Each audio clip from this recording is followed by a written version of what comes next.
My guess is when you started your hobby and started to work towards turning it to a hustle, your market research went something like this. Hey, do you like this cool thing I made? Would you buy one? Well, why not? Oh, you would? How much would you pay for it? Have you bought anything similar? Really? From who? Do you like it? Do you not like it? Tell me more. Well, doing market research is really not much different than that, but maybe on a bigger level. It's important, though, that you identify what you want to do with the information that you receive. Be intentional and seek information in these key areas. What is it about the product that I'm selling? What is it selling for? What is it that would get somebody to pay more or less for something? Have they bought something similar? Are there other items that would go well with what I'm making currently? These are really important as you start to make decisions on how to grow your business, whether it's growing with a single item or deciding to add items. You have to be really careful though, as you get started and people start learning that you are, let's say, selling jewelry. We talked about our friend John who makes the rustic upcycled jewelry, right?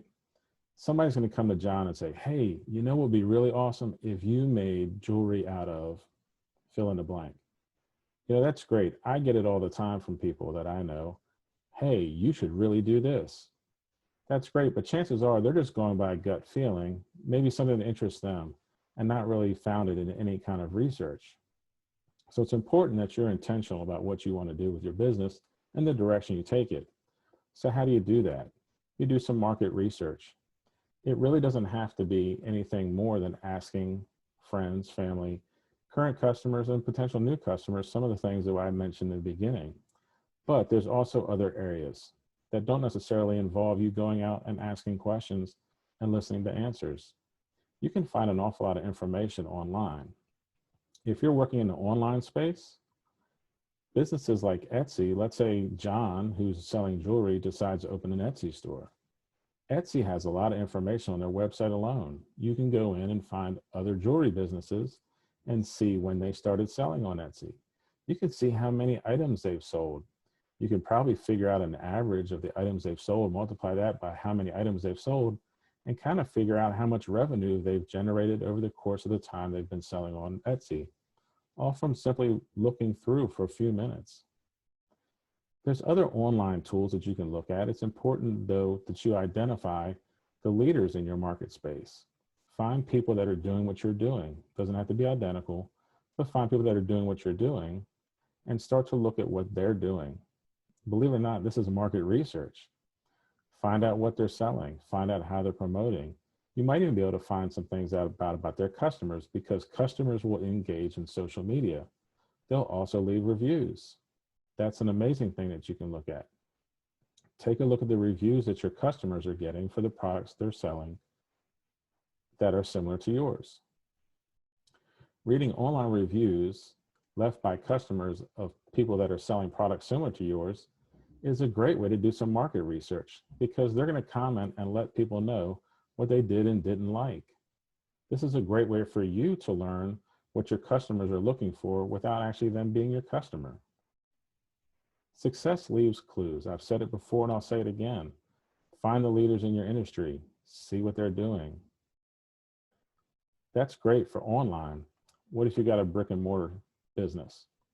Well, believe it or not, brick and mortar also has a number of different ways that you can get information because typically with every county in the different states throughout the country, you're going to have organizations like chambers of commerce or maybe even an economic development division within the county.